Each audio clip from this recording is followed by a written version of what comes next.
I love that for them. Hi, everyone. Welcome to TDR. Wow. This magenta color. That was a surprise. Or something. We're all shocked. We've all definitely seen this before, and we know what's happening. 100%. I love this. Wow. I think my face looks pinker.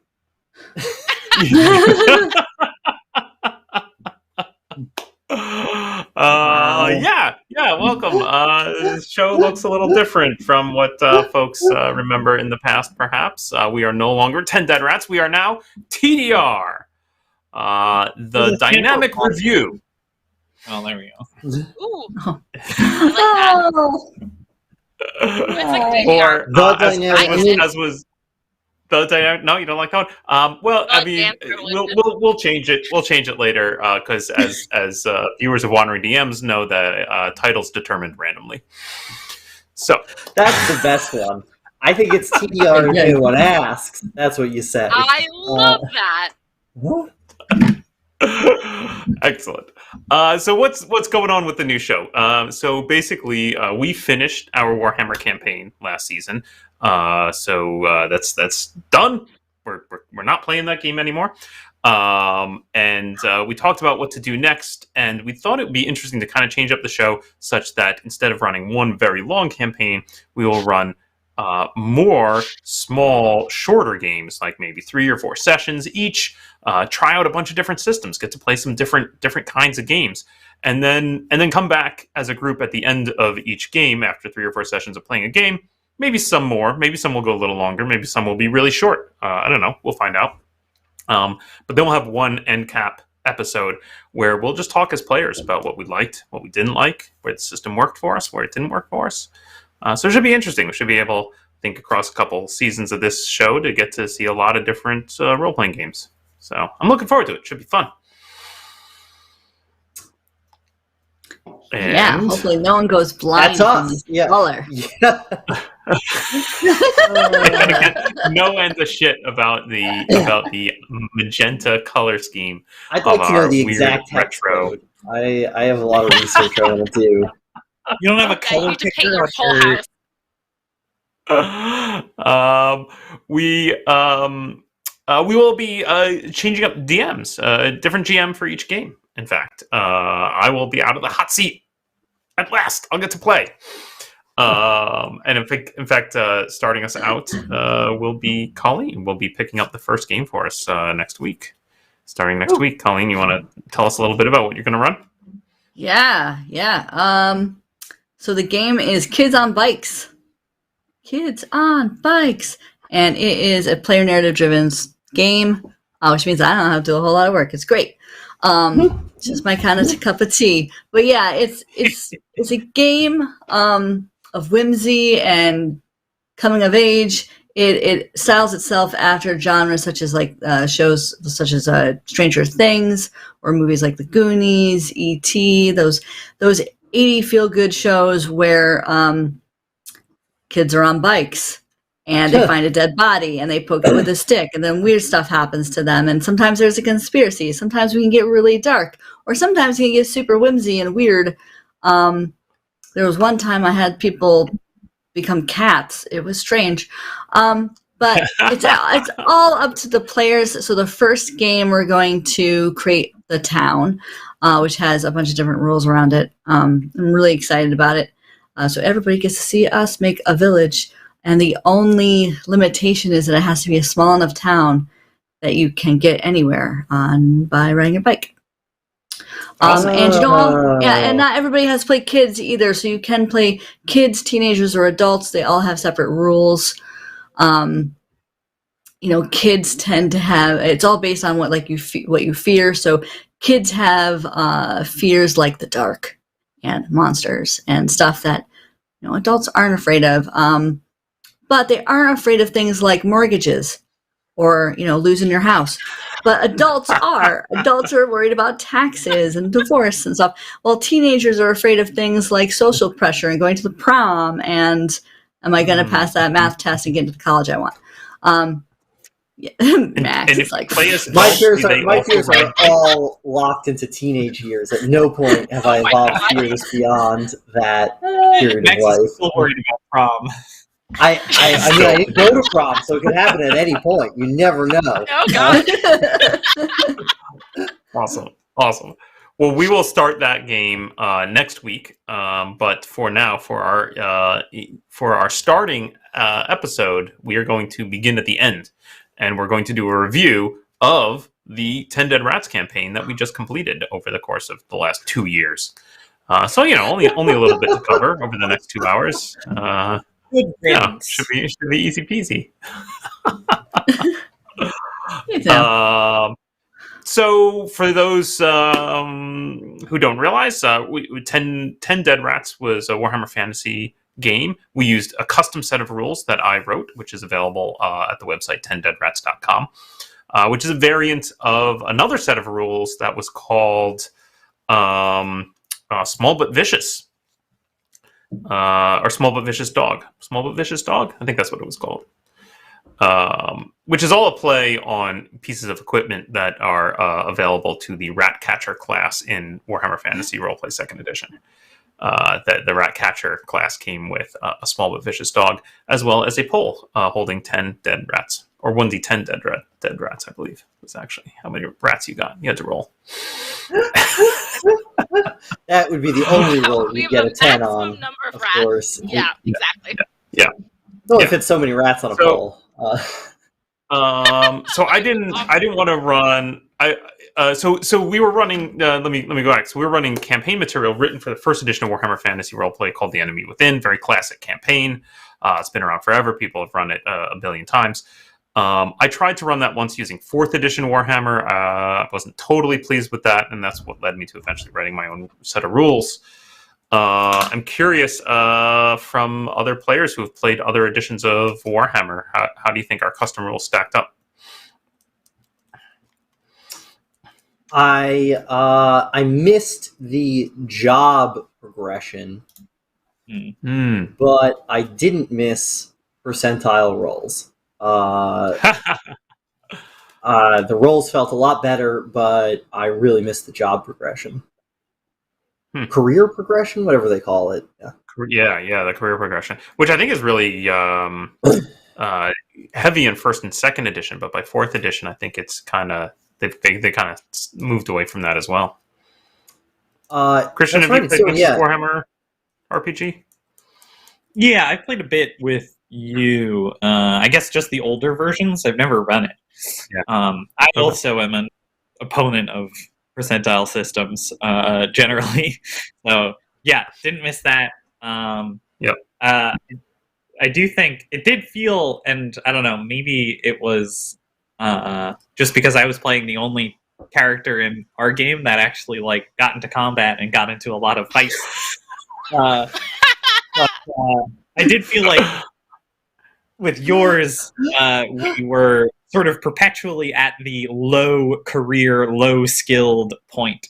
Of we were that's a good point. Always bad up until the end. That was ultimately intentional. If you read the rules of 10 Dead Rats, it caps out at around level 10, and I think I make a note in there somewhere of like, I really don't expect anyone to get past like level 5. Because Warhammer Fantasy, the original versions of that game, you definitely start out at some pretty lowly character types, right? You're playing things like charcoal burners and rat catchers and stuff, and you're meant to be the low of the low. Colleen, have you gotten to play much Warhammer Fantasy or roleplay? Oh, just some of the one-shots. I honestly can't remember the big difference between the systems. But I don't know. This was probably the longest I've played in the system, and the thing that always sticks out to me is that fact that you always start off as this loser, basically, who can't do anything. Yeah. And everything's terrifying and dark, and all you usually have is a stick. And that's really fun. That's really fun to start off that way. It's very different, especially it's very different from like where D&D is going. Where D&D is like, you're an epic hero at level 1, and here we're like, if I get poked, I die. I think it actually caused us in this campaign to be a little bit overcautious. We were kind of talking about this before the show started, where Andy joined a little bit later, and she was like, "Why are we all cowards?" It's like, because literally everything was trying to kill us. Okay, Yeah. like we would enter into a fight, and then we'd be like, "Oh shit, Bruno's dead!" Like, no. Well, the very first fight I ever had, Colleen, you stabbed me in the face and I died immediately. So I think I had perpetually, what did I wind up with? Like 14 hit points at the end, but I started with 3. So it was an interesting. Max, you ran Warhammer for me, right? Yeah, It was Warhammer. yeah.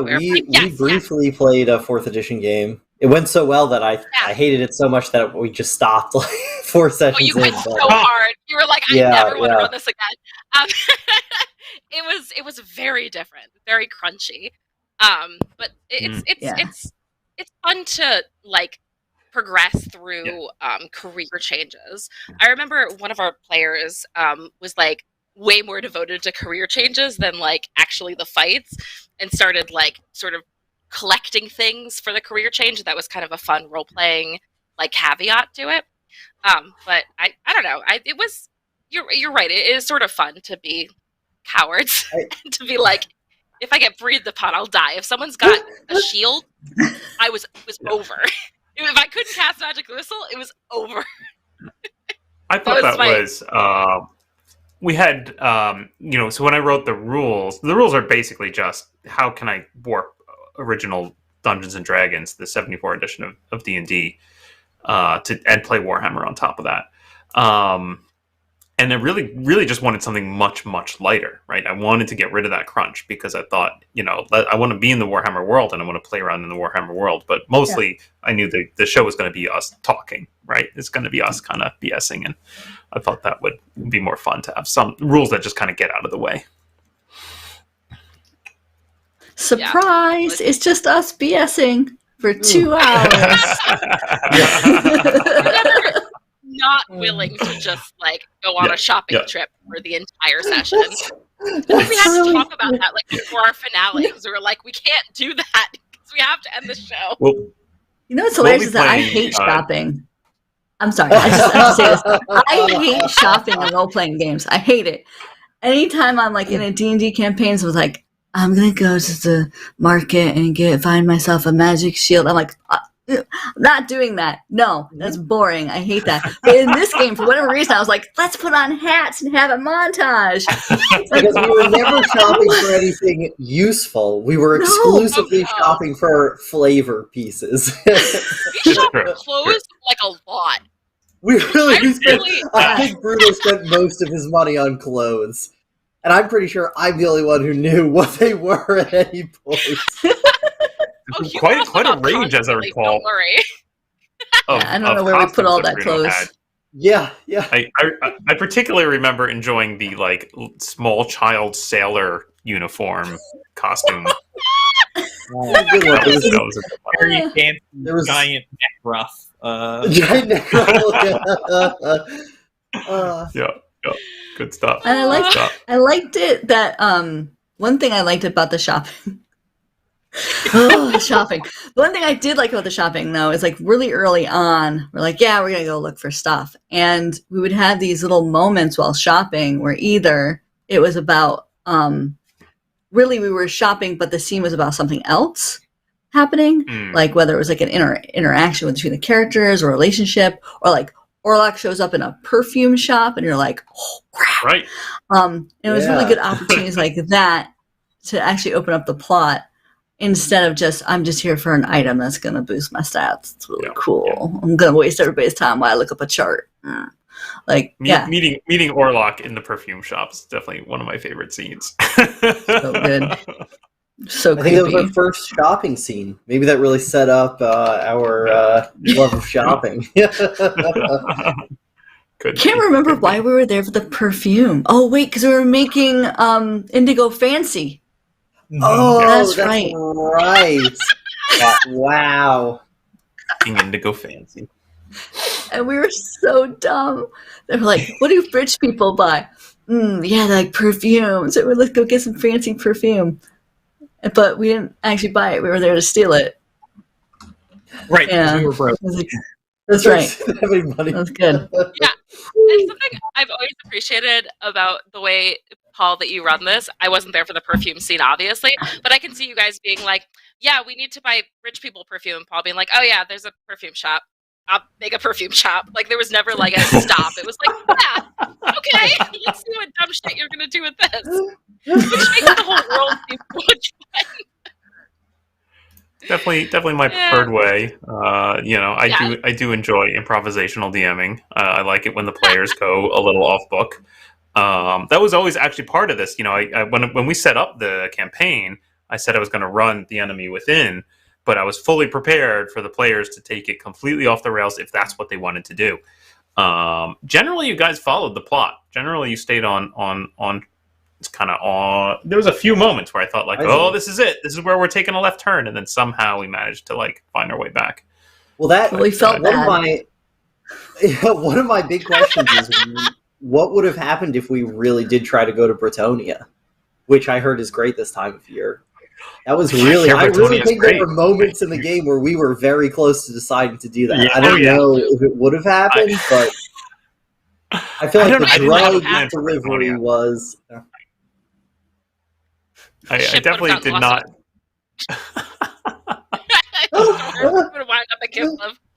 Yeah. There were a couple of things that I did have plans for. Plans is an overgenerous term for what was going on, but I did have there was two things. There was like. I was prepared for the game to go very Breaking Bad when we started introducing Narop and the drug subplot, because that's not in the books at all. And so I thought, like, they could go deep on this, and they could just walk away from the plot line, and I was prepared for that.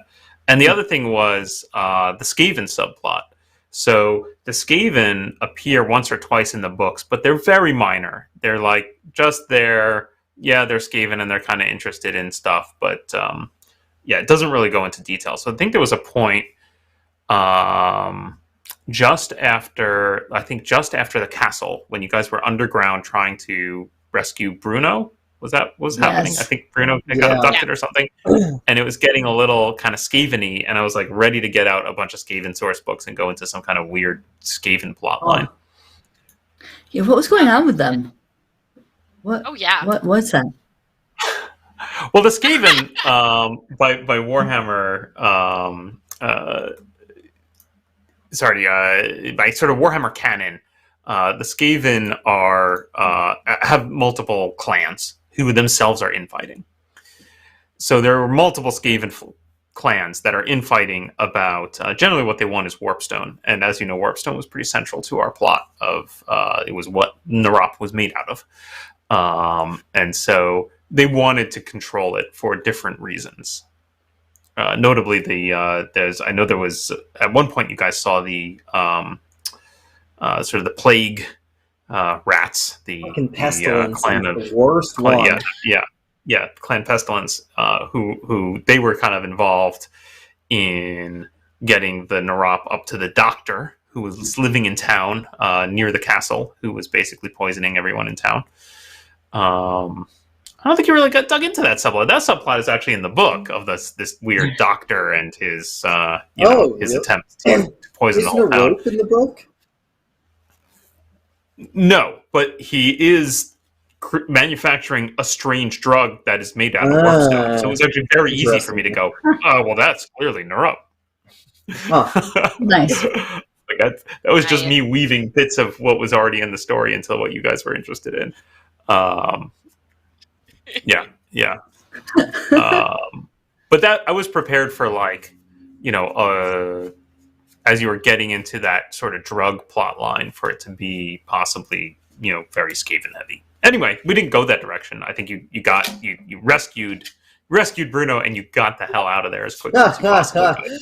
You're like, nope, peace out. So we turned around, we saw this massive troll I think like leading a caravan full of warpstone, we were like, no thanks, that seems hard. And then just the rat ogre. Yeah, I forgot about that too. Yeah, that was insane. with the big underground train. Yep. Hey, remember how we left a demon in fact, close to the watchtower? It's all coming back to you now. The train. Sorry, the train. This is actually a thing I had in my head. If you followed the train and were trying to find the source of some of this warpstone, you would find that it was coming from Mordheim, the destroyed city. Yeah. Oh my god! So we could have gone dug into Mordheim a little there, but can we go back? I want to do that. I've got my Mordheim board game ready to go. In fact, I think I think it's worth, I assume, hundreds of dollars on eBay. I'm ready to bust that out. I always thought Mordheim was an interesting setting. Would be an interesting setting for a Warhammer RPG. But anyway, those are the closest we came to like getting fully off track, and then you guys were like, no, we'll do the content.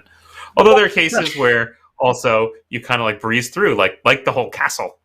We talked about that a little bit of like, there's a ton of like half the which book is that now? Anyway, it's Death on the Reich. It's Death on the Reich.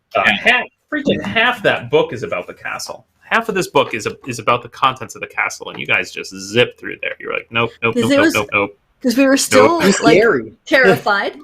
And those was like a castle of a bunch of rooms of nightmares. Like every room was what did we step into a Kubrick film? What happened? Yeah. There's like a room full of cats. I still don't know who that lady is or why she's there. Yeah.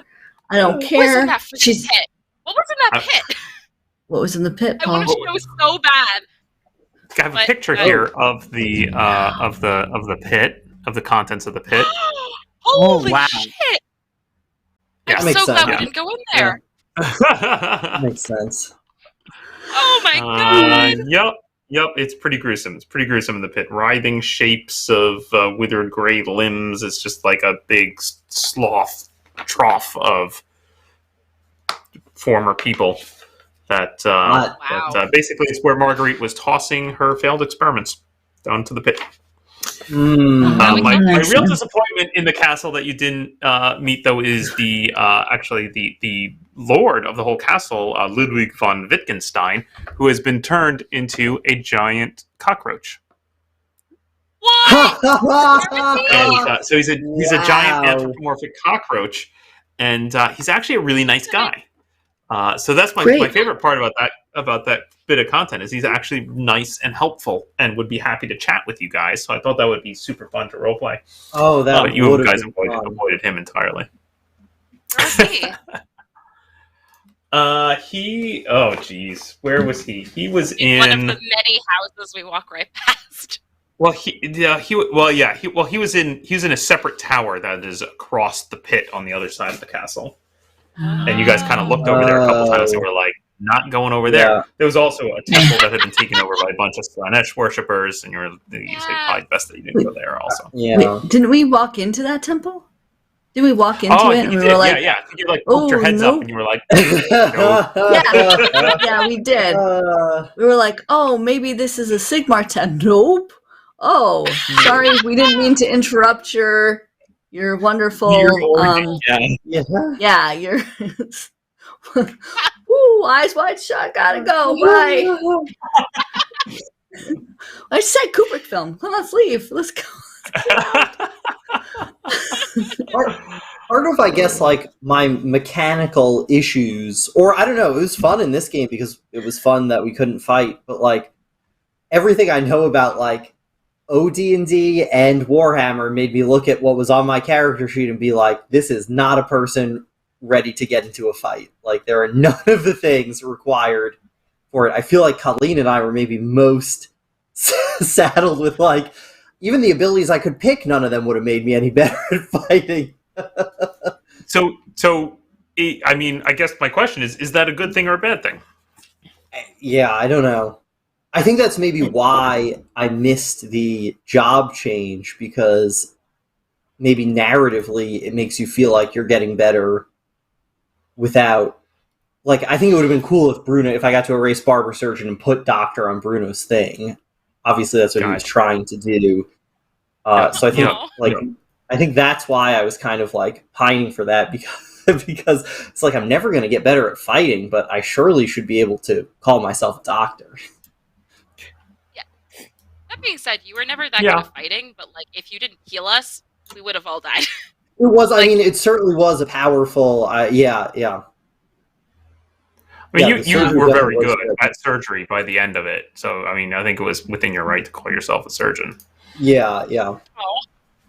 Likewise, Christian was an amazing warrior by the end of the game. Yeah. So I really enjoyed that. Oh, go ahead. I think, like, in terms of you ask about, like, is it a good thing with the fighting? The only thing that was the part that caused me the most like pause, because whenever I play in the Dan Collins D&D game, I'm always the fighter. I basically always play the fighter because it's, I don't know, it's super fun. I get a lot of fun out of that. And I felt like as Indigo, I couldn't really test how strong I actually was because fights were so much to be avoided. So there was never a point. I felt risky until I got Gal Miraz, and then I was like, oh, this guy's got to shoot his head. He's going to fight everything. There were occasional moments, though, right? There was the contest of champions, right? That was fantastic. That was the so champion good. of Midnight.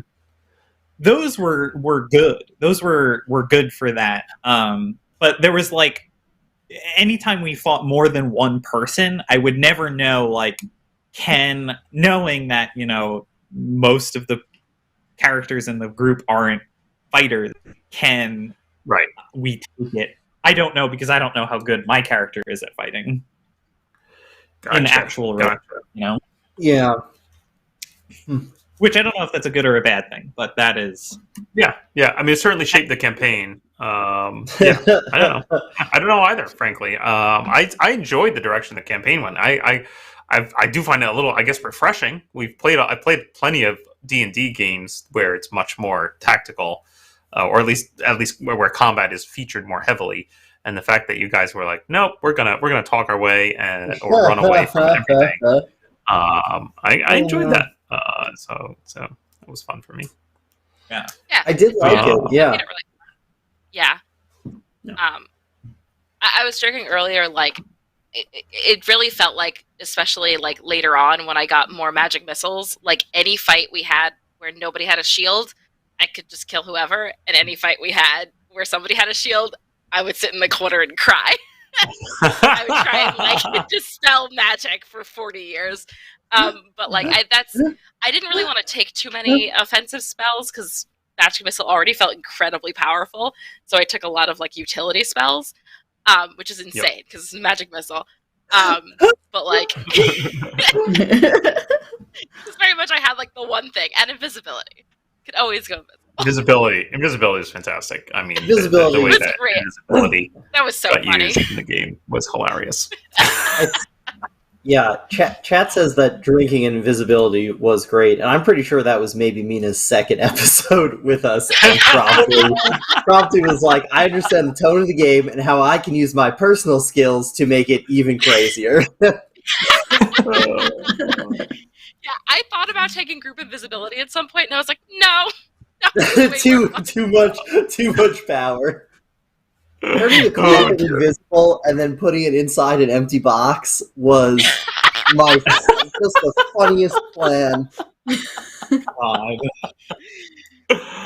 true. I think having like super limited skills meant that we just had to do weird, dumb shit to try and like make things work, which was really fun.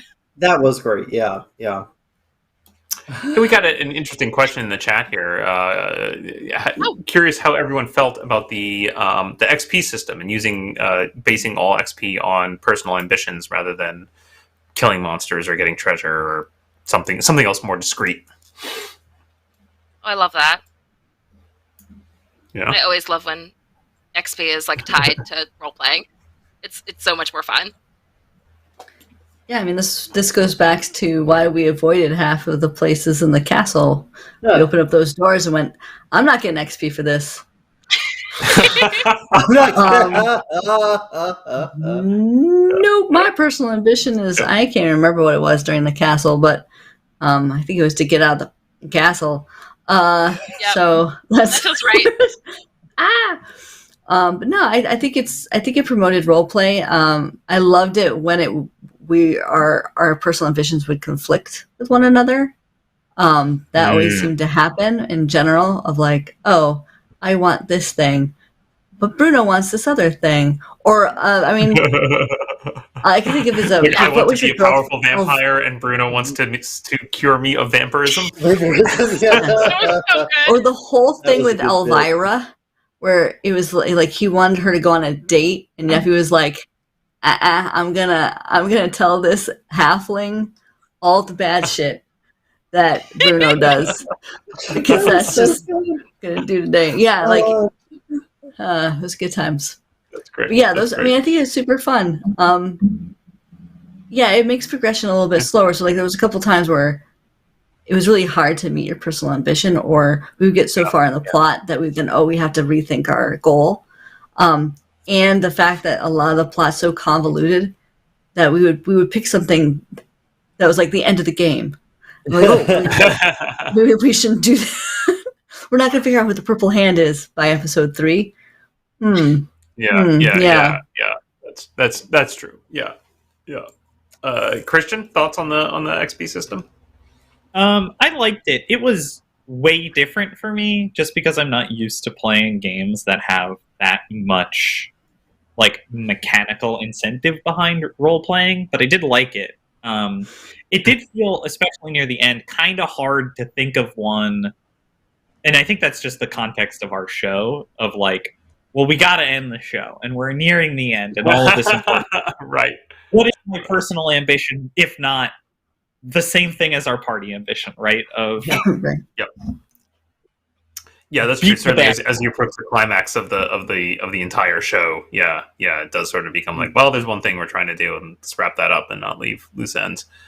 For me as GM, the main reason I really wanted that XP system was just as a blatant way for you guys to inform me what you wanted out of the game. Like, rather than me just constantly, well, what do you guys want to do? Right? Like, just, well, no, you really have to tell me what you want to do, because that's how you get XP. And then I go, oh, this is important to them. I guess I better throw an opportunity for, a lot of the vampire stuff, frankly. A lot of the vampire stuff came out of, like, you guys setting personal ambitions and me going, like, oh, crap, I guess I got to bring the vampires back. I guess they better show up again.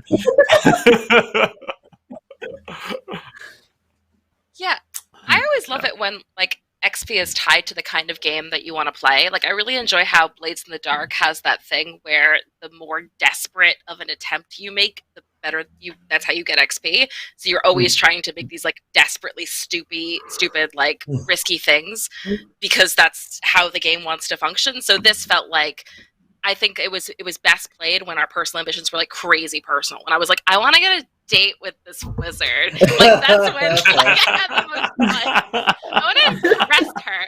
Like, I mean, like, I honestly, at a certain point, like, near the end, like Christian was saying, like, if we'd been going on forever, my personal ambition would have been like, get some necromancy texts, or like, learn how to do this. And I was like, that's just gonna, spin everything off, and that's not what we're trying to do here. But like, in the middle, when we were just sort of, doing what we wanted to do, that was so much fun. I love that.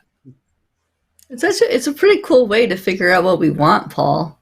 Because like, you could just run your game, right? You could just run what you want to run, and then we could still have really dumb love interest scenes that you don't care about happening. And then you'd be like, yeah, when you get back to the actual game here, right? But instead you're like, all right, this is what they want to do. So I guess I'm going to have to set that up. Guess Elvira's getting kidnapped. So was Admittedly, Elvira Elvira getting Elvira, you were about to ask, is that in the text? Yes, Elvira getting kidnapped is absolutely in the book. That's very funny. You know, That's one of the very players funny. falling in love with Elvira is not. But Elvira is barely hinted at in the early, I think in Shadows over Bogenhofen. I guess just for anybody who isn't aware, I've got the books here. So classic campaign. This is the books from the first edition Warhammer Fantasy. So Enemy Within we played was the first one. Shadows over Bogenhofen, Death on the Reich. We did not play Something Rotten in Kislev. We skipped that one. Power Behind the Throne, and then the last one is Empire in Flame, which I don't have the book here for. But Shadows over Bogenhofen, I think she like runs a stall in the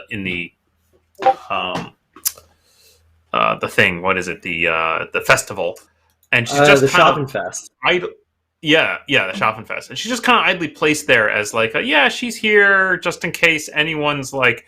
No, it's written for the earlier editions of Warhammer where there is that career progression. So they're like, well, if anyone's trying to pursue like a profession in like apothecary or something like that, she can help.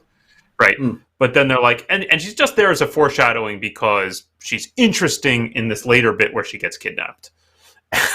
Right. And that's a little thing for the players to dig into about like, oh, she's been kidnapped.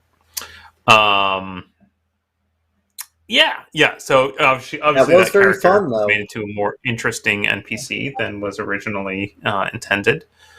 Orlok is in Death on the Reich as a minor optional encounter. The interesting thing about Death on the Reich is it presumes you've got a boat and you're sailing up and down the Reich, and you're eventually going to go to the castle, which is on the cover. You're eventually going to go to the castle, but until you do, here's a bunch of random stuff that kind of gives you flavor, and maybe if you want to like dive into a weird trader, economic sim, you can do that. And obviously, you guys quickly rejected that idea, which I did not mind. That you were like not really interested in like resource and trading. Oh, was that all to like take the paper to none? I'm sorry. No, sorry. Yeah. Okay. Yeah. I did really enjoy giving the boat to Renat, though. Yes. Getting to the boat and Renat realizing that she was much more competent at this than the rest of us was a good beat, though. Yep. So in here, there's an optional extra encounters you can run along the river, and here's a little section with Count Orlok. There he is. Boy. Yep. And I just thought that was a funny way to kick off the game, was to chuck Orlok at you very early, right? Because I started the game not in this was even before you were on the Reich. This was you were just like getting from. I can't remember what town I started you in. Someplace weird. We were trying to get to Karlberg, I think, and I was like, "Oh, it's funny to me to say like, let me throw a monster that is way out of league for these players, right? But with like ample ways for you to take care of it. Like you're in charge of his boat. It's on running water. It's during the day. Like you guys could have taken Orlok out in a variety of ways, very easily." Nope. Let him out in the middle of the night. One of my favorite NPCs of all time, though. So pretty happy he lived that. Orlok and Yeffy was just a fantastic relationship. Yeah, that was really great. The Orlok parties were real highlights. I remember in those early days, driving around in my car, practicing my Matt Berry impression, so I could properly do the Count Orlok voice. He was funny. I think towards the end he started to get a little one note. Right, there was a little bit of like, all right, Orlok is a pervert, but we get it. It was funny that he came back in the Ariette or whatever section as a somewhat more serious character, though. That was a fun. I like that. I don't know, one-up of it or whatever. Yeah. Good. Glad you enjoyed that. I enjoyed that he was like the loser vampire. Yes. Like it slowly dawned on you that they just were like, ugh, we have to keep you around kind of guy. That was fun. I had this thought in the back of my head about Count Orlok, which I think I never said aloud, but I had this thought in the back of my head that maybe he's a virgin. That maybe it's all an act. Oh no! That was in the back of my head. It's all for show. That tracks, honestly. It fits, right? It fits. It like, does, why is he so ridiculously over the top? Oh, he does actually has no idea what he's talking about, is the answer. He has no clue. Anyway. I think this was the only game I can think of that had a successful and interesting for everybody romance plotline, and I think we had like 3 of them. Like Yeffy and Bruno, Yeffy and Orlok, Mina and the assistant wizard. All of them were incredible, and I don't know. I feel like that's like the one thing you're like, absolutely do not put this in my role playing game. And everyone was very funny. Yeah, you avoid romance in your games, Max. I don't know. I just don't know that it's ever come up, and then I don't know. I feel like it just doesn't. It doesn't really. It's an odd thing to come up. I feel like it's just feels like it's not going to be entertaining to everybody. It feels like it's going to be something for that 1 or 2 people involved in it. But for whatever reason, every scene between Mina and what was her name? Jesus, Jenna. Was. I was just like, this is the greatest thing I've ever seen. I'm just going to keep watching. I want to hear the entirety of their date night. Like, oh my goodness. Well, you can imagine they were all super good. Yeah. I think it helped that all the relationships were dysfunctional.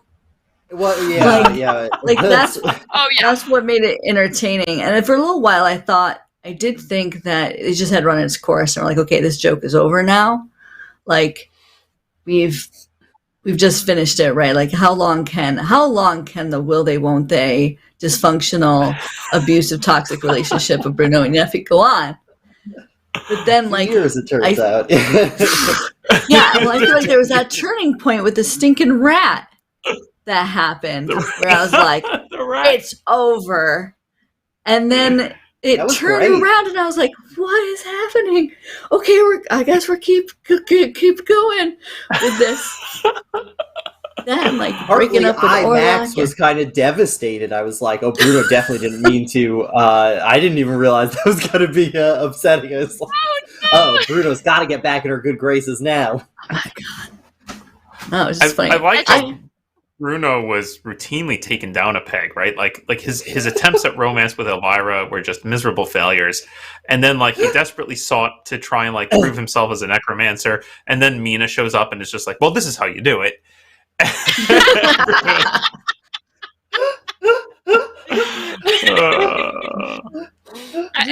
love the reason. Bruno.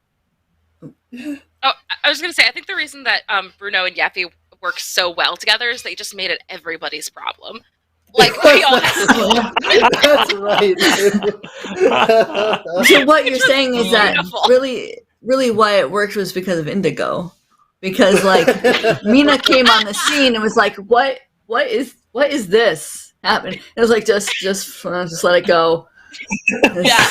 I really enjoyed being like, what are those 2 Muppets who Surf and Adler? That's what it felt like. Yeah. Just like Indigo. Yeah, Indigo and I sitting and being like, what's happening? Who are they? Is this functional? Do they enjoy this?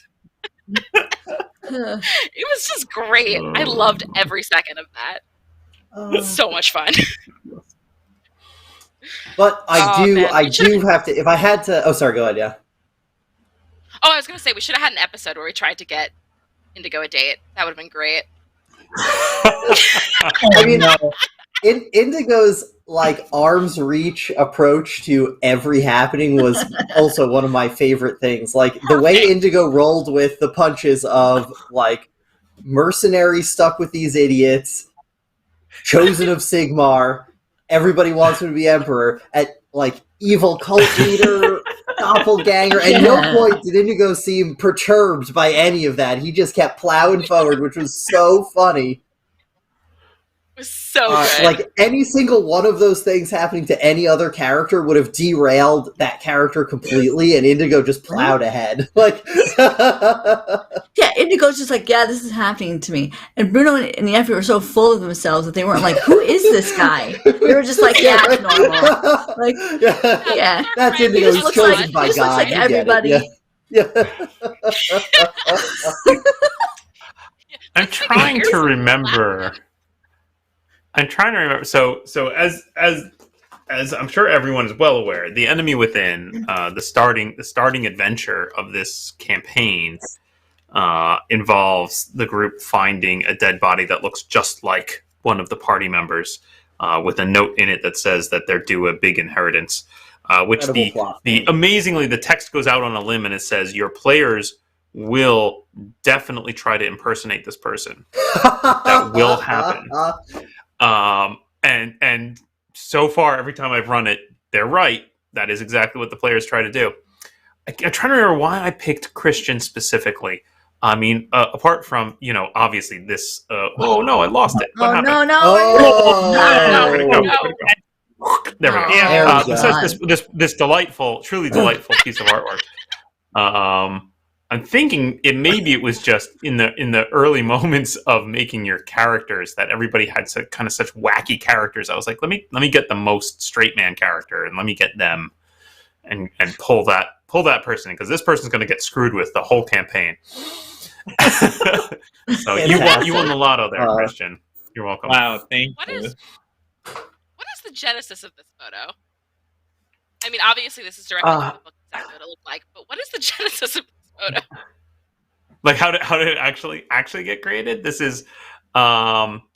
So he's like a merchant who's traveling, and they find his dead body, and they go, oh, it looks just like one of the characters, and I thought it would be amusing to just Photoshop up an image. So this is like an actual, like, I don't know, 16th century portrait of a merchant or something that I then Photoshopped Christian's face onto, and then ran through a couple filters to make it look like a drawing to try and blend away the fact that it's been photoshopped poorly. And what? You my goal with it, my goal with it was to not just come out and describe, right? Use video to my advantage and not just have to say, oh, it looks just like Christian's character, but to just throw the picture up there and make the actual people realize slowly, hey, wait a minute. Hey, wait a minute. That was great. Doesn't that this was look like someone? What? Why? That will forever haunt me. You should frame it. it Time too. Didn't I want to go back and watch those early episodes. I feel like it took a moment for people to start cluing in, like, wait, that looks like someone. Who does that? This is a weird Photoshop. It's like, why is that merchant wearing someone else's face? All right. My Photoshop skills are not perfect. Yes. And I think that, Kristen, I think when you were playing that day, you weren't wearing glasses, or you didn't have those frames on. So it was like it took a while to go. Wait a second. Yeah, it took a little while, and of course the Dutch haircut. But it took a little while to be like, wait a second. Christian, have you considered getting the Dutch haircut? I'm pretty sure at some point growing up you must have had that haircut.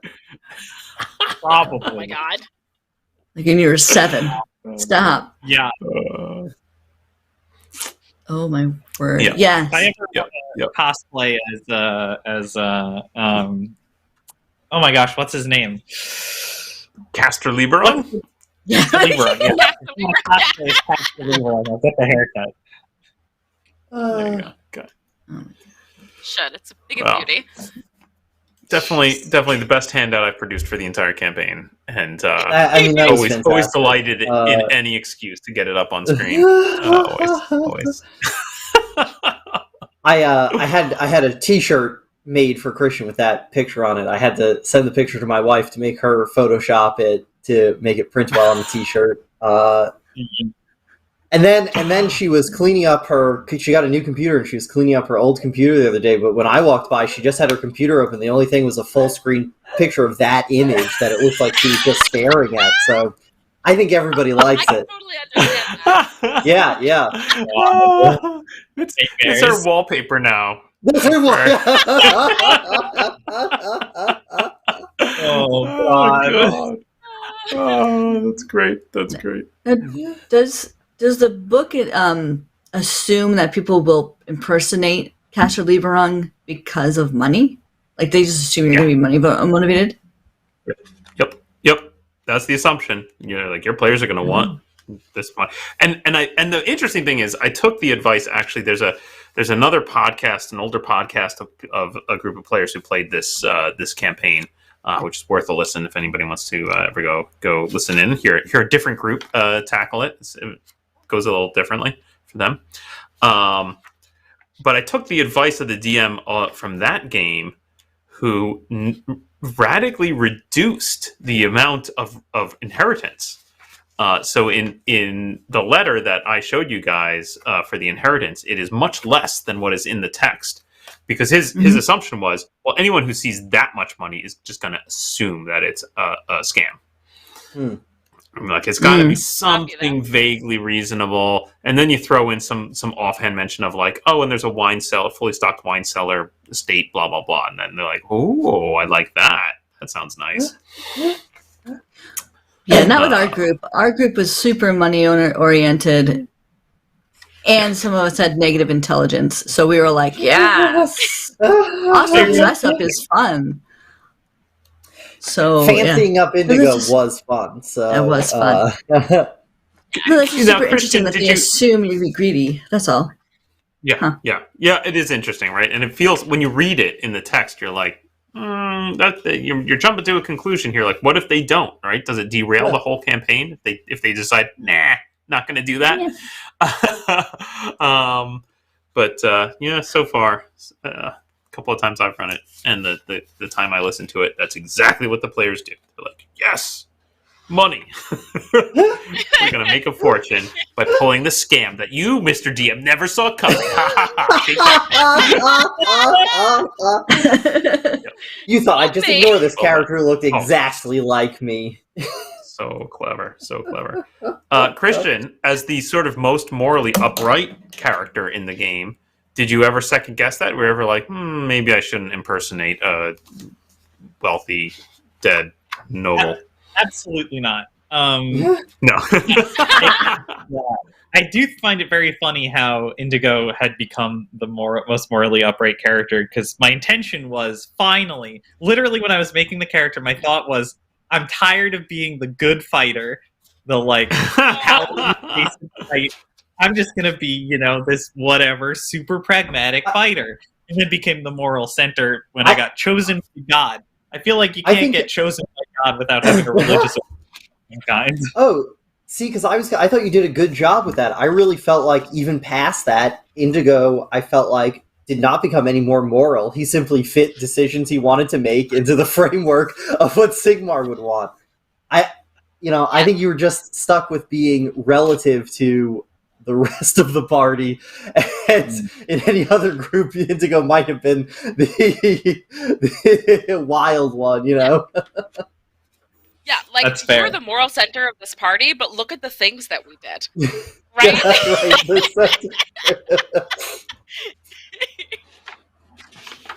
True. I want to connect some dots here for you guys that you didn't catch on to, and then maybe open this up to any questions you have of other cases where you weren't quite sure what was going on.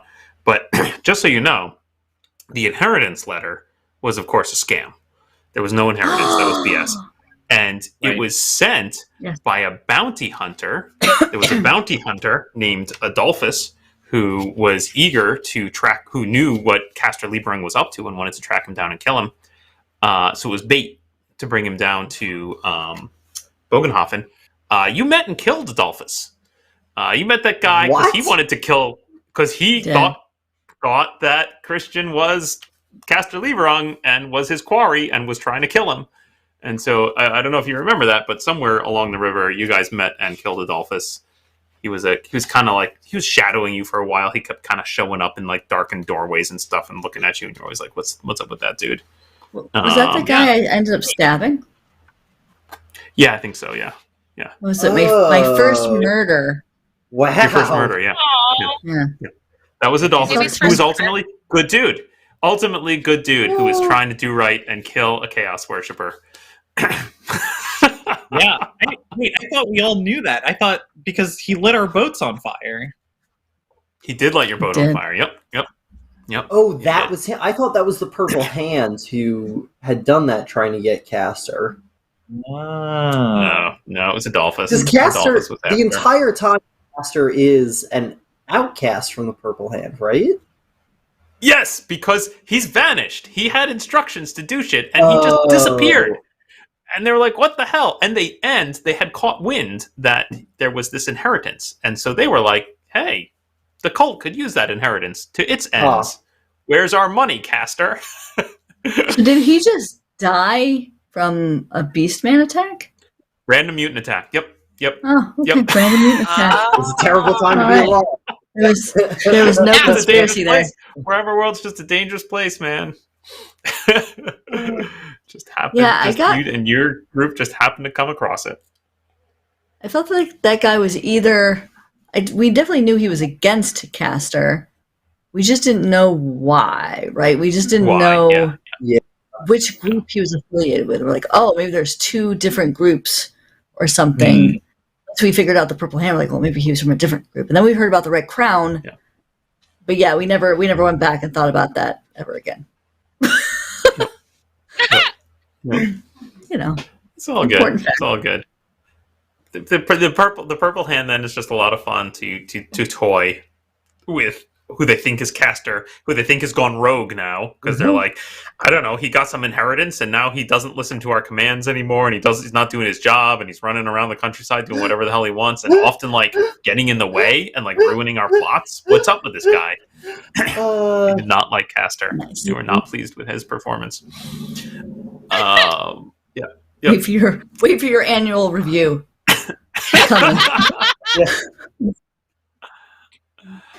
What was okay? So what was up with the towers and the blood cult, or whatever the hell was happening? Yeah, goodbye, Max. Oh yeah. What was happening in that? What? Okay. Yeah, let me. You know what I'm talking about, right, Paul? Let me try to remember. Yeah. Sure. There are these signal towers that are trying to be built by the Emperor to quicken communications between Altdorf and Nuln. Underneath at least one, there was signs of a blood cult or a cult's worshippers of corn. Basically, what's going on there was me, Colleen, trying to tie in your engineering clan background. Obviously, the dwarves had been employed by the Empire to go build these signal towers. And that's all in the book. The signal towers exist, and then the one is accidentally built on top of this site that used to be an observatory that had Dagmar's, the hiding place of Dagmar's balls. I have a segue question. Dagmar's balls, is that in the book? Are they actually called Dagmar's balls? And do they call that out in like a tooltip? Your players will laugh at this, and they'll never let it go. I wish. No, Dagmar's balls was an invention of mine. That was not in the game. There is stuff in the observatory that's supposed to connect the dots between some elements in the game.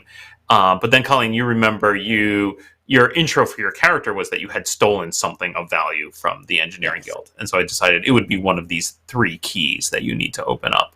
And I think that's in there. This notion that there are 3 keys to this thing, and I don't remember. I think it was an accident that they were balls. I think for some reason I described the first one as being spherical, and then I was like, okay, it's a ball, and then just as somewhere along the road, it became funny that there were 3 of them and that they were Dagmar's 3 balls. Dagmar's 3 balls. Sorry. Why am I so immature about it? Like It's 2 years, funny. whatever. Yeah. Okay. Right. So, unwinding that. So the trying to remember what all the connecting dots here were, because some of this stuff wasn't realized. Some of this stuff wasn't kind of fully realized, and so I had like ideas of things that just didn't come to fruition. But I assumed that I had some notes about how the Dwarven Engineering Guild had its own little portion of it that had been taken over by Khorne worshippers, because I was trying to get worshippers of each of the different cults into the game somewhere. And so that I was trying to set up something where Yeffy could actually accidentally be on the good side, right? So Yeffy stole this thing, but actually turns out stole this thing from this group in the Engineering Guild who are actually evil worshippers of Khorne. And so maybe like Yeffy could come out on top on that one. Maybe. Not that I came out on top in the game. Don't worry. Certainly I'm not a monster. Yeah, I am a monster. You're winning, Oh. The general gist of the whole campaign, frankly, is that there isn't one Machiavellian villain who's like out to destroy everything and take over the place, right? That chaos is ramping up, and members of the different chaos cults are all gaining power, and stuff is just about to explode. And so you have worshippers of Tzeentch, which is the Purple Hand, and you have worshippers of Khorne, and you have the Skaven worshipping Nurgle, who are all gonna, it's just a lot of activity. Not all of it's related, right? A lot of activity, not all related, and then it's all kind of happening and coalescing, and there's just a million threats that are gonna take down the Empire at any moment, and then it's teetering on the brink. Yeah, so not quite, but they're tendrils, right? They're little tendrils of things, like the fact that Orlok knew about Dagmar's balls and knew how they were, used to store this piece of warpstone, or to hide away this piece of warpstone. Dagmar's balls. And that was me just playing with the idea that Orlok is a vampire who's lived for a long time, and it would be amusing for him to kind of just know some stuff firsthand. I'm like, oh yeah, I was around when that happened. I did like that, yeah.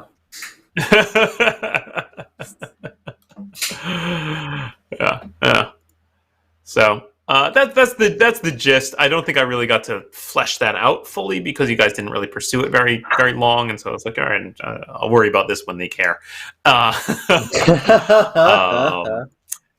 there were some opportunities, I think, where you could have more attempted to infiltrate the Dwarven Guild of Engineering, and that would have kind of exposed that there was a subcult of Khorne amongst them, and that they were trying to warp we got to go build these towers, but this is a great excuse for us to actually build temples to Khorne, hidden temples to Khorne that can really screw with the Empire when the shit hits the fan.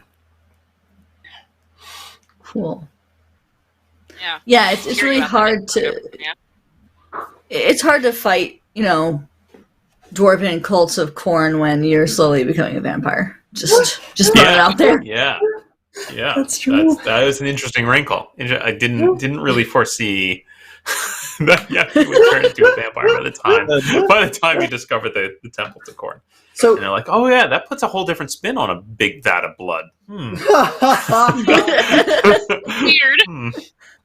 Yeah. When was Yeffy officially becoming a vampire? Episode 1, or?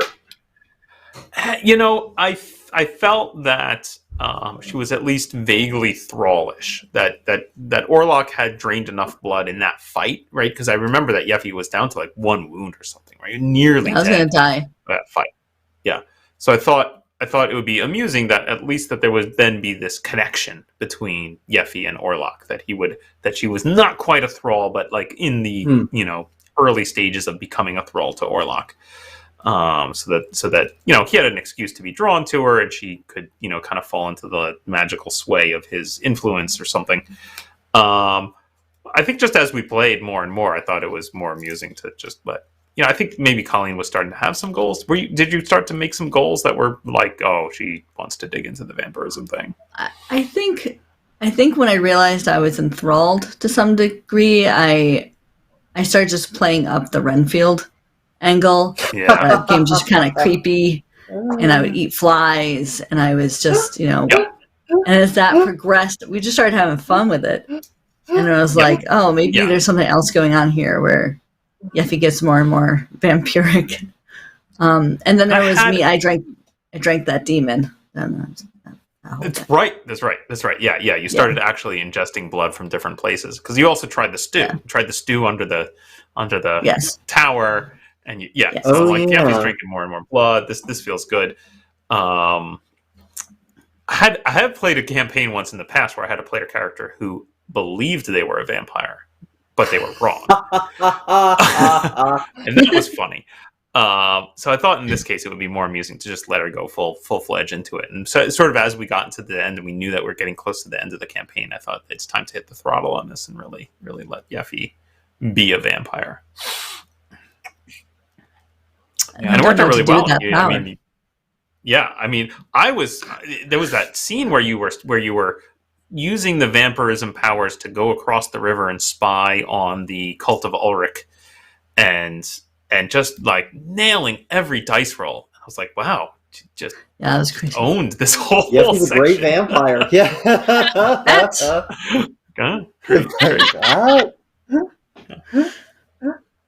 But she's like a dwarf bat, so it's just really tiny. A really small bearded bat. Whoa.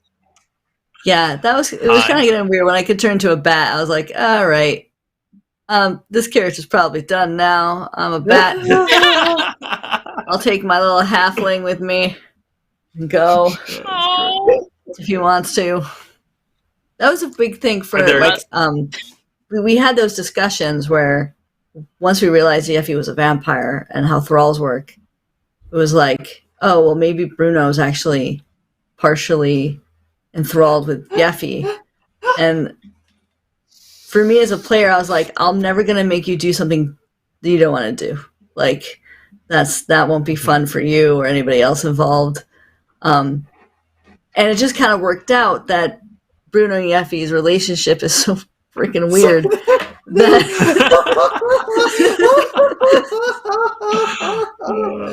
It was never commanding, difference. Right? There's no need to command. Just a request where it seems like you might be annoyed was enough. Right. You do whatever you want, whatever. I don't care. Harvest my own blood, no problem. If you say so. You were doing the blame completely on your own, like 100%. I think at that point I was convinced that like eventually like Colleen was going to do something that would be like outwardly vampiric, and like I needed to be prepped for when Bruno was going to have to be like, now's when we ditch the party because we're evil. Ditch this party. Yeah, I thought there was going to be a moment where it was going to be some weird break or whatever. Me too. I mean, I will point out that we have as Indigo being the character attempting to impersonate a dead noble to steal their fortune is in fact the most morally upright by comparison to the things the other players were doing. Like that's the high mark of morality amongst the group. That's a good anchoring point. Nina stopped being a necromancer because she thought it would make her ugly and was trying to come up with a solution. That was so funny. I forgot that was her only reason. She found out you gotta do different kinds of magic to balanced diet. You know what's really interesting is that you all chose to be really sketchy. We all chose to be sketchy. I rolled charlatan. That was my class. So I was like, okay, I'm sketchy because I'm a charlatan. But you, Max, you rolled surgeon. And you just naturally chose to be sketchy. That's true. I mean, it is kind of my inclination. Right? But in my defense, now, Christian and I, when we started, were put in a very bad, like, we were put at a very low economic rung, so it did feel a little economically desperate. Mina came in. Mina was a necromancer's apprentice. She was full on necromancer. You're right. Yeah. Well, that was not as good of defense as I was expecting when I started. No. I thought about playing Quinn, the character I played for one episode, who would have been a much more moral character, but Mina seemed like a much more fun fit. So we could have had a moral center, but Mina's particular relationship to magic was much funnier than I think anything we could have gotten. Yeah. Although we would have gotten a gun way sooner. Pros and cons.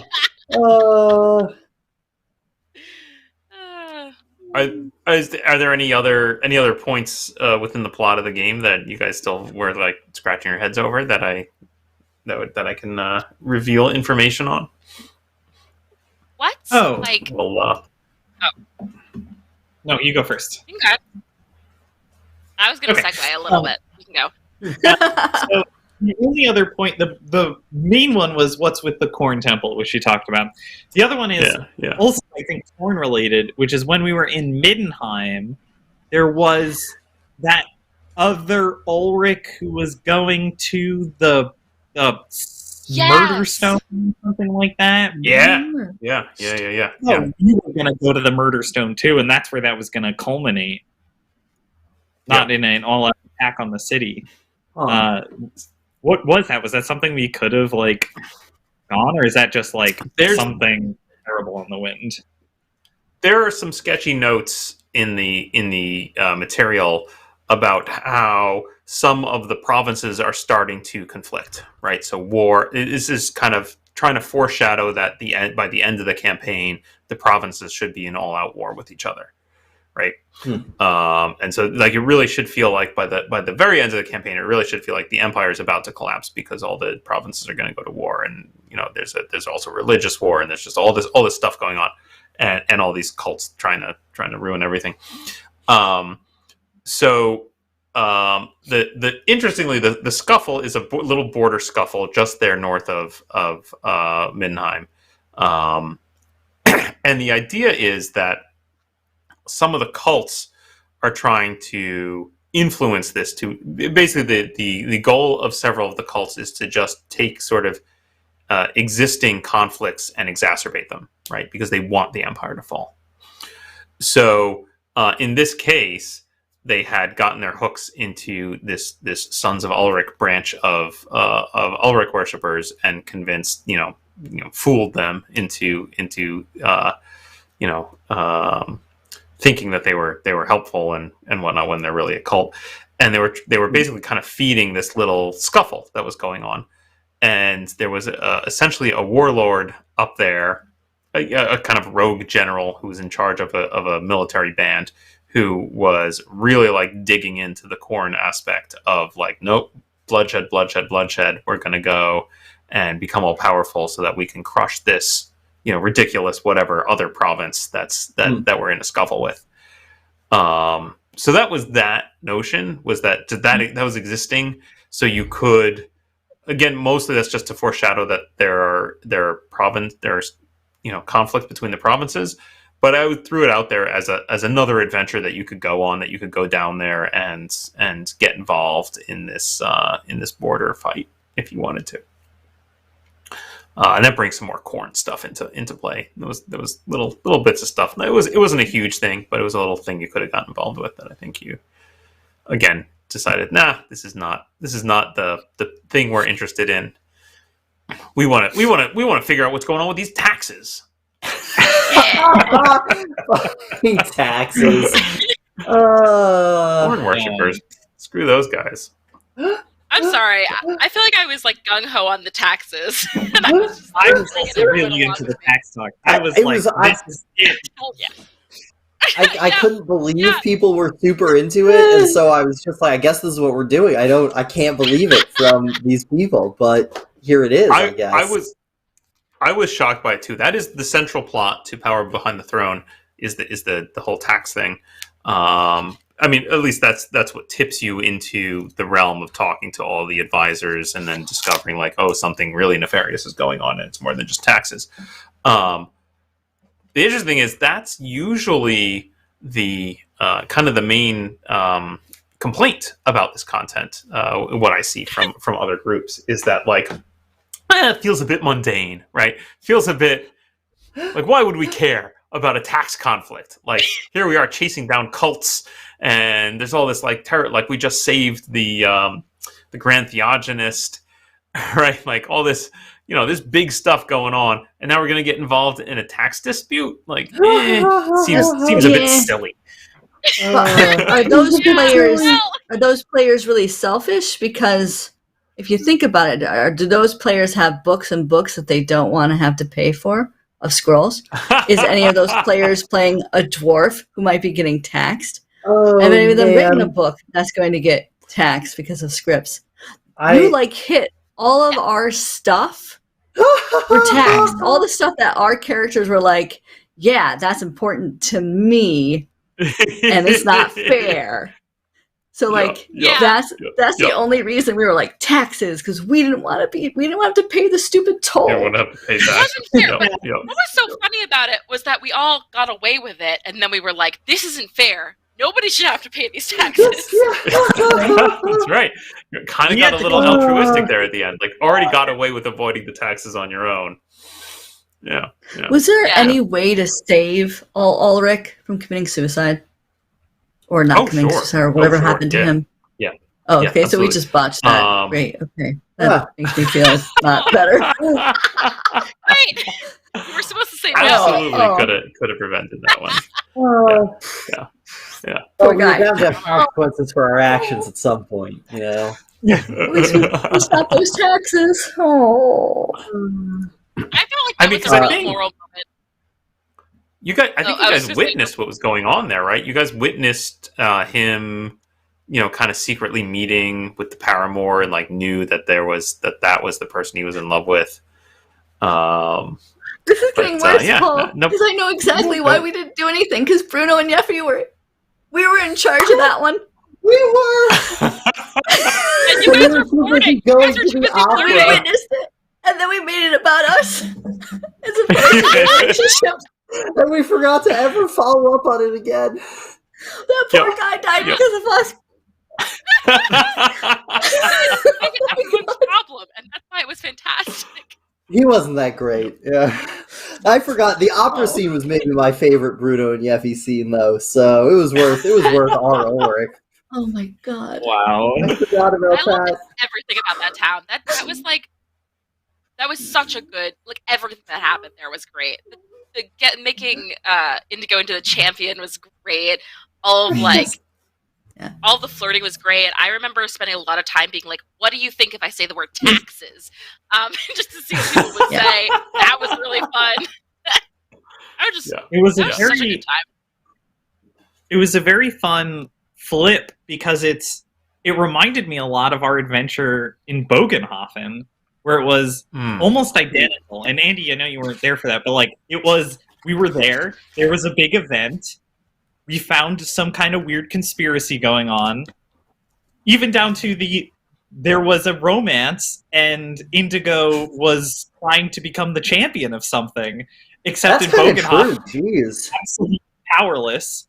And in Middenheim, I felt like we came in there and then we were like, oh, we actually have influence. We can do something about this. We don't just have to watch it happen and then deal with the aftermath. Yeah, becoming the champion is a great way to get like an in to that circle and be like, yep, now we have a reason to interact with these people. That was one of my favorite scenes with the champion stuff. Like, because we were just like, yeah, Indigo can do this, and then I don't know. It was like we built up to that point, and then we became champion, and we're like, okay, great, now what? What are we gonna do? But then it wrote out for the rest of the campaign. Because they were like, no, this is just some kind of fancy, this is a meaningless title. You're not actually going to protect anyone. You're just there in name, like Queen of England. But we ignored that rule for whatever reason. We're like, no, this means something. We're gonna barge into every meeting. We're gonna bust down the door of this tower. We're gonna be like, this is Indigo. He's the champion of the gap.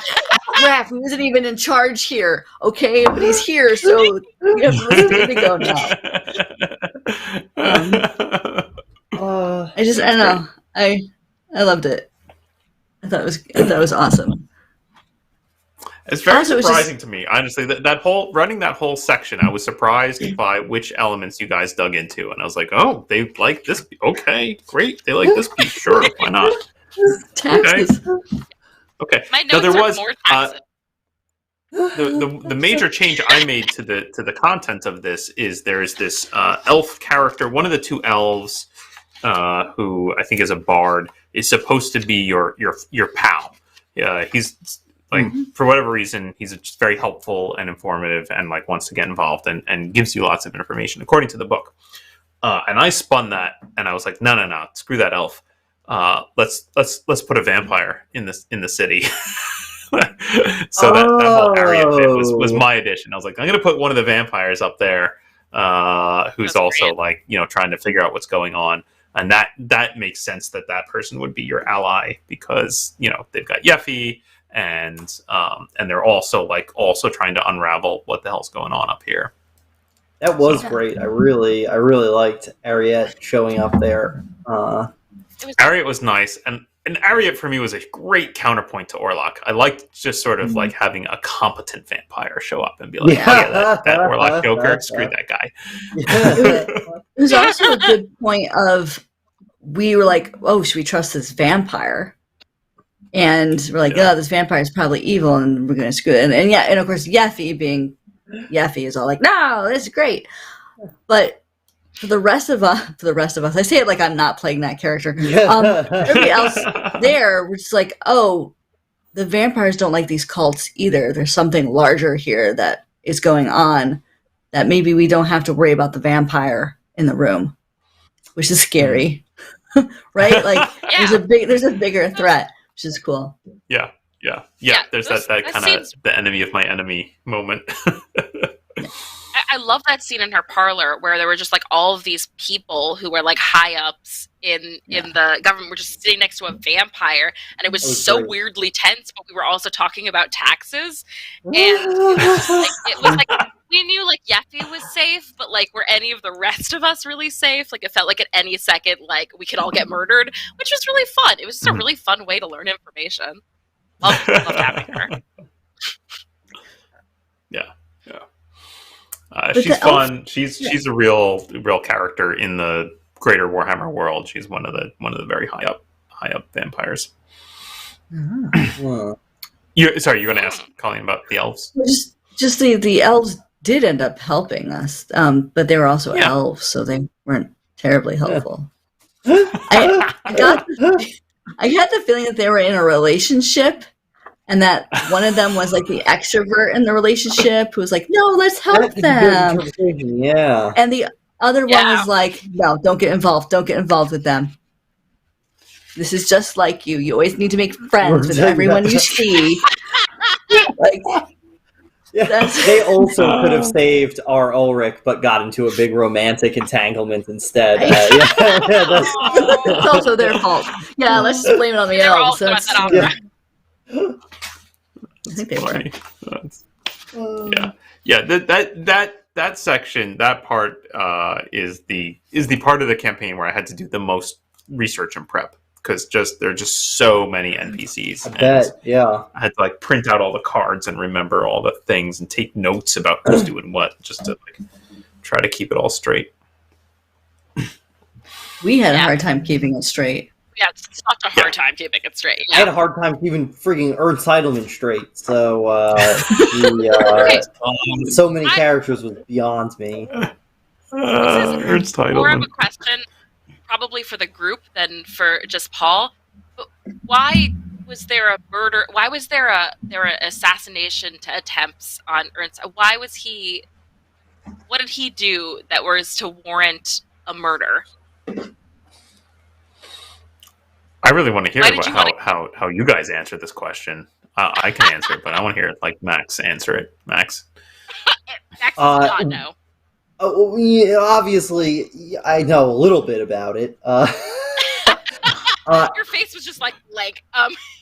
My guess was that because Frank turned out to be the leader of the Purple Hand, Ernst Hyland was actually a part of the other cult, right? That I really had trouble keeping straight. The Red Crown. And was just a high-ranking member of their cult. Why we ran into him in the beginning in that carriage, I have no idea. That whole connection is baffling to me. Well, Ernst Heidelman was working for your master, Andy, whose name escapes me right now. And she was connected... Telka. Yeah. And she was after Dagmar's balls. And Orlok had the information she thought that Orlok had the information of Dagmar's balls. Remember we all went to that party and she was there and Orlok was there? That's as much as I remember. I remember I knew more when it was happening, but because I play a dumb character, I didn't take any notes, and I would just forget things on purpose. That's what I did too. Just to be clear, right? I was doing it for and I would rely heavily. I would rely heavily on Christian's notes because he took really good notes. But yeah, I remember when we were fighting. We were really close to killing Orlok at that party, and we stopped and we realized that Ernst Heidelman was working with the Red Crown, who was like, they were for mutants, and Orlok hated mutants.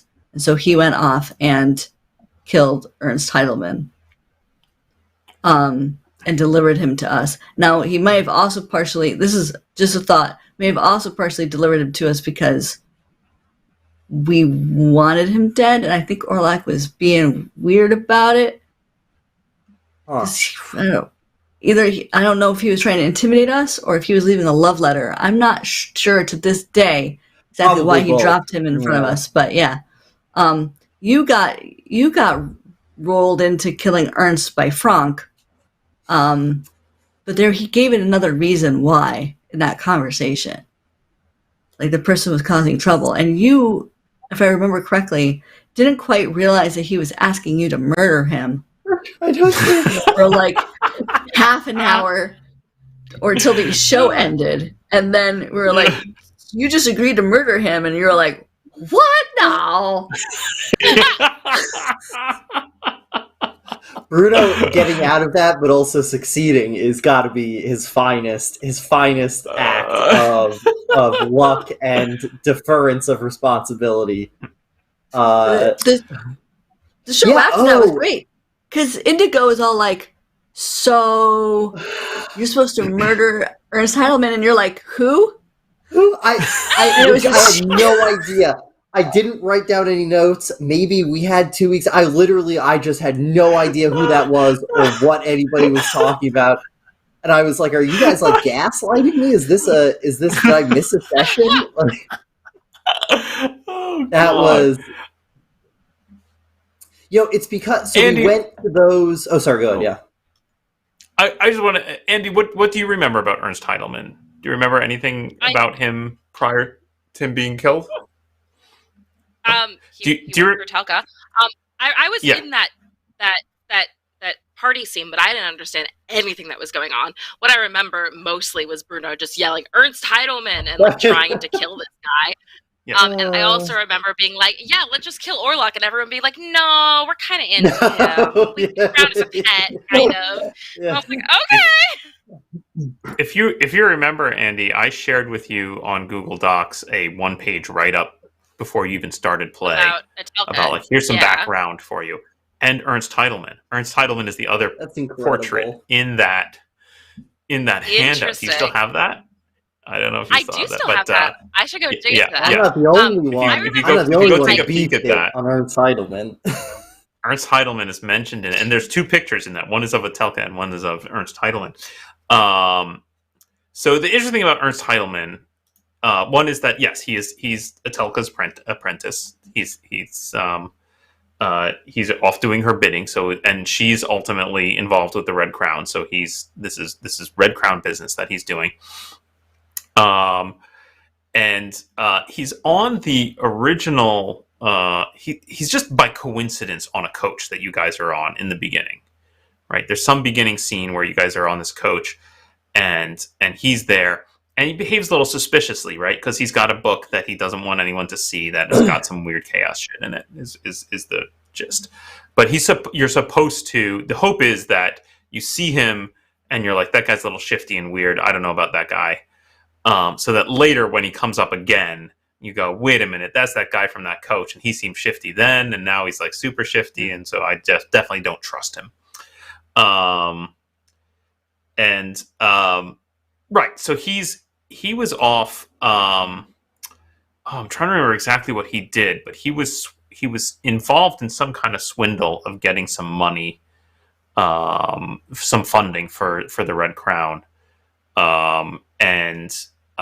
I think he was specifically possibly swindling Orlok, which is why Orlok wanted him dead. Maybe I'm trying to remember now. I can't remember who he was swindling, but no, I'm sorry, he was swindling Frank. Right, that's why Frank wanted him dead. Because he stole money from Frank's organization. Oh, yeah. That makes sense. See, I think discovering or the fact that he was someone we ran into previously just caused like a hard reset on my memory. As soon as that fact didn't line up with what I remembered went in there, the whole section about Ernst Heidelman was blanked out. We ran into but you him also twice. decided that he was like your mortal enemy for some reason, Max, and I think that was entirely just Bruno's imagination or something, right? That Ernst Heidelman, like something about him just rubbed Bruno the wrong way. I think the joke for me was that because I couldn't remember him, the only way to do it was to just be as aggressively anti Ernst Heidelman as possible because I couldn't remember a single fact about Ernst Heidelman other than his name. Yeah. Ernst Heidelman was also a mutant, right? Because the Red Crown is very pro-mutant. Right. So Ernst Heidelman was a mutant. So there you go. That's the story behind Ernst Heidelman.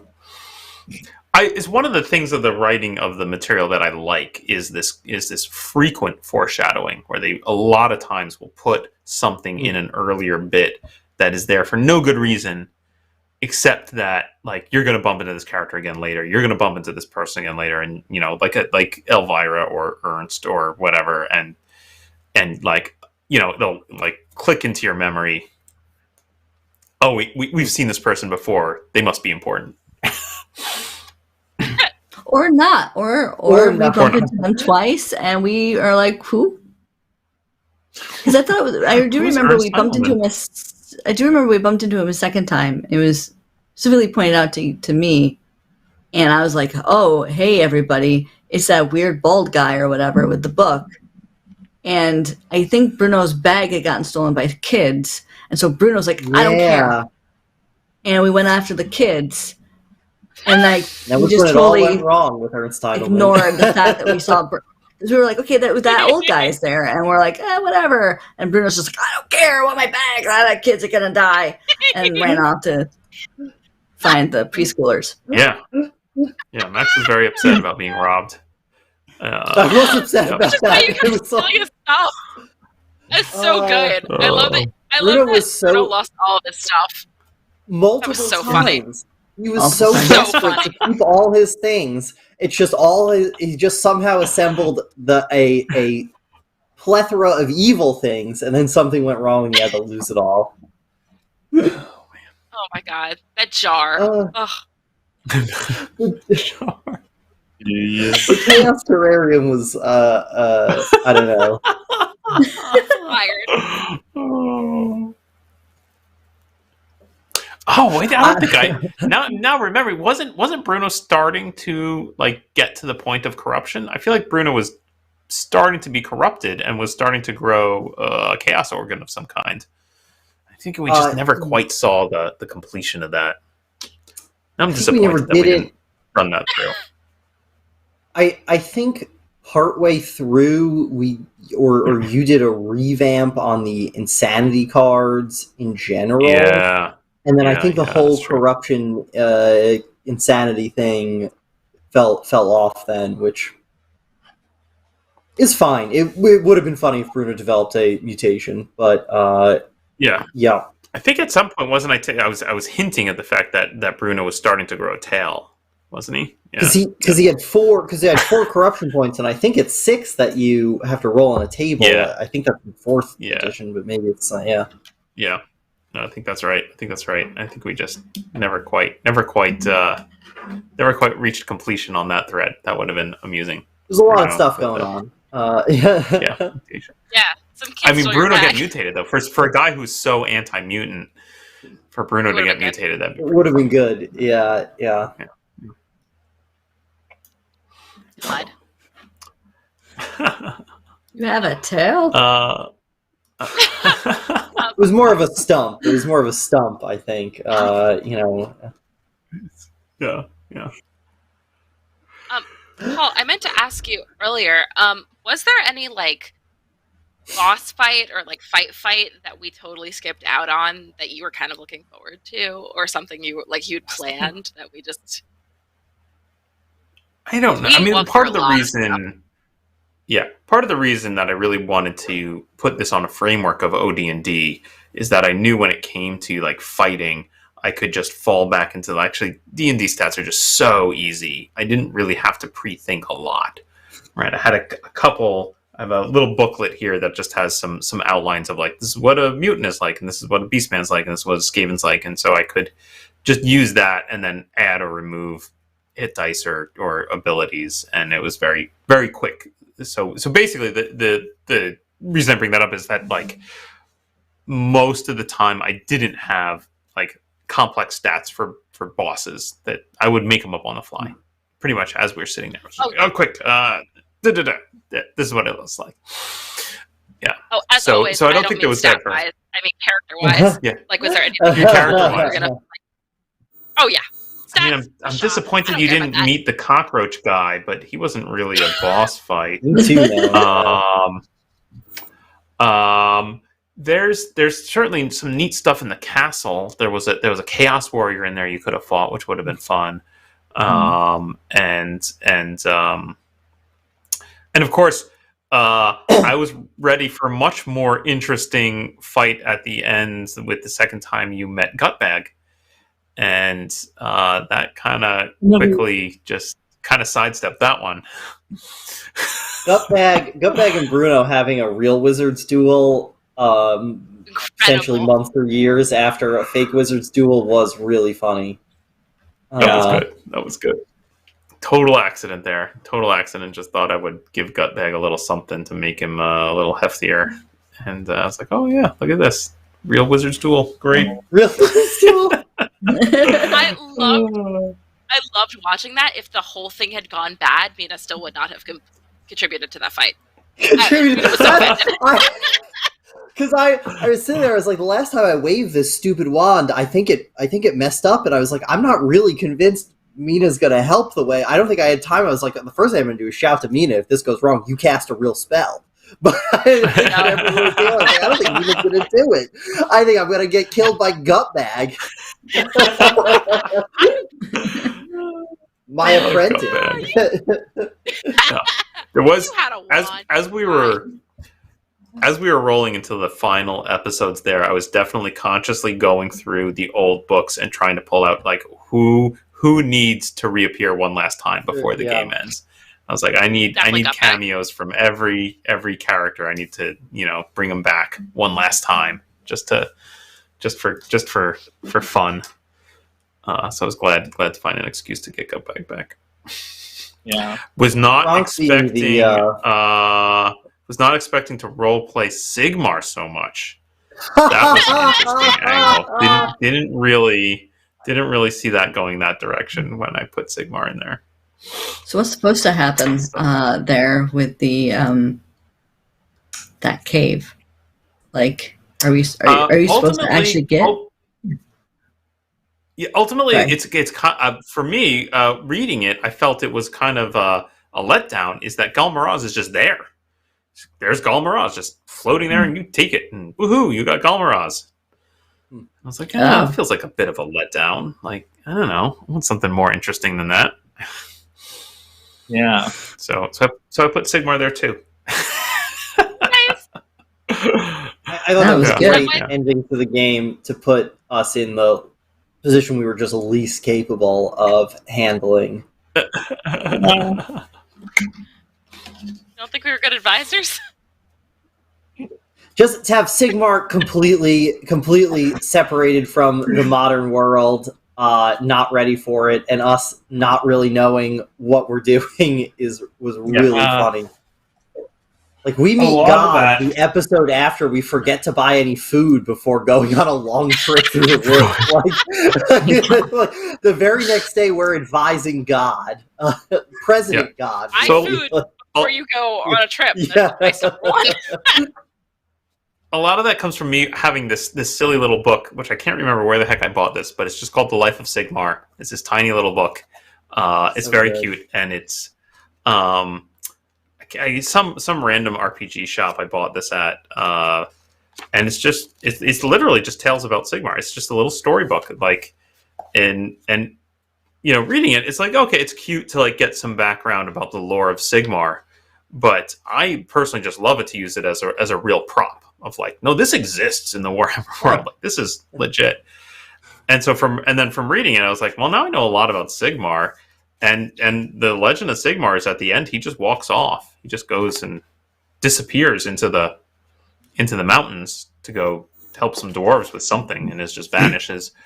And then, of course, the enemy within proposes, like, but he left behind Galmaraz. And I'm like, well, what if he didn't leave? What if he's just a dude? He's just the emperor. Like, I mean, he's a very capable guy, the emperor, but like, what if like he just got stuck in some spell that kind of froze time, and suddenly people started worshiping him like a god? I do like the idea that from a. Go on, Max. I like the idea that the best president we could have is George Washington, frozen in time. Just immediately, no real minor catching up. Still the best one we got. Still the best. I enjoyed the role playing challenge of playing this guy who, you know, he was emperor, so certainly he's going to have a little bit wrong in his head about, like, you know, thinking that he's better than most people. But then being told he's a god and have him come like begin with like, what are you talking about? I'm not a god. And then like as he's walking around being like, maybe I am a god. I feel like maybe I'm a god.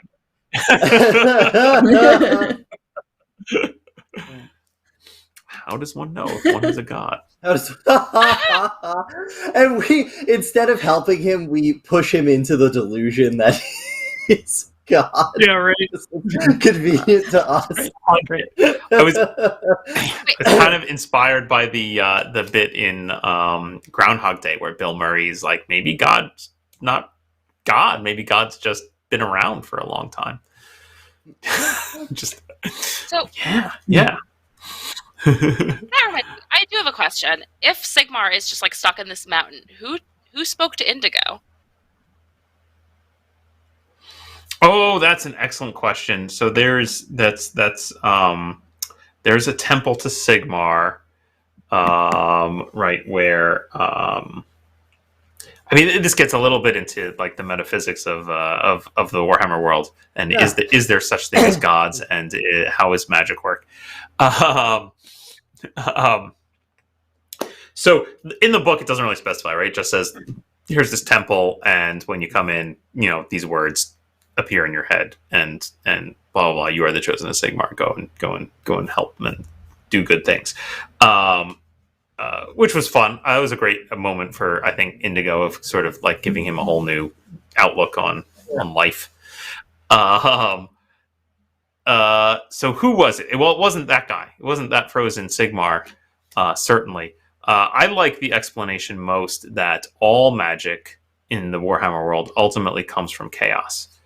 That in one way or another, you are tapping into the raw chaos that is the same thing that creates demons. It's the same force that ultimately you're fighting against, right? It's ultimately, so in fact, practicing magic is actually quite bad. And the theory goes that, like, well, there's these, the priests, think that they're worshiping gods, but really they just have highly ritualized magic that is still ultimately just tapping into chaos. And so that there's just some magical effect that was brought about in that temple from, constant ritual and whatnot that manifests as if it was Sigmar. But is there a deity that's actually talking to Christian at that point? Or Indigo, rather, at that point? I think not. I think it's just residual magic. That's my take on it. I love that. Yeah. That feels super correct. Yeah. It proposes an outlook which some Warhammer fans will not agree with me on, but it proposes an outlook that there are no gods, that the gods are, that it's bullshit. Let me just check the Warhammer Age of Sigmar source material real quick, because that's up to date canonical. Yeah. I was pretty fast and loose with the books here. I definitely did not feel obligated to stick to canon. It was great. Sigmar showing up was just great. I don't know, incredibly funny and bizarre, and I guess epic. Yeah.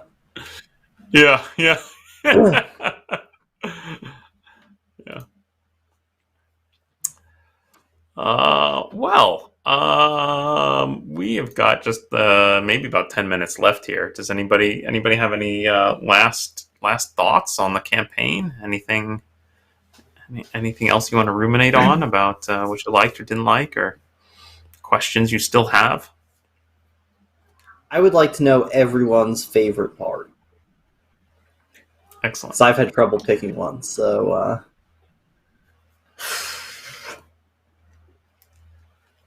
That's really hard. We just spent almost 2 hours talking about all the parts. All of our favorite parts, yep. All the parts. One of the ones I already said. I will jump in with I don't know if this is a favorite part, but it's a part worth calling out when we have a few minutes still left here. I really enjoyed Bruno throwing a rock at the doctor. Me too.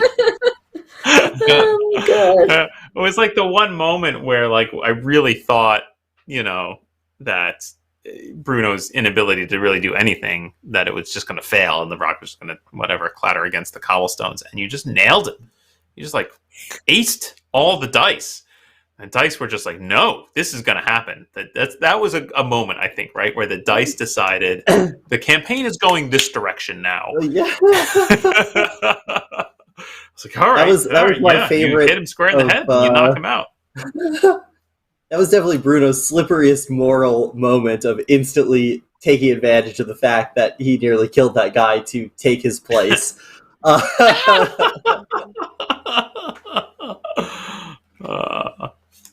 That was fun for me. and then it came back, right? Like, I feel like Bruno was routinely hounded about it. Remember that time you threw that rock at that poor innocent doctor?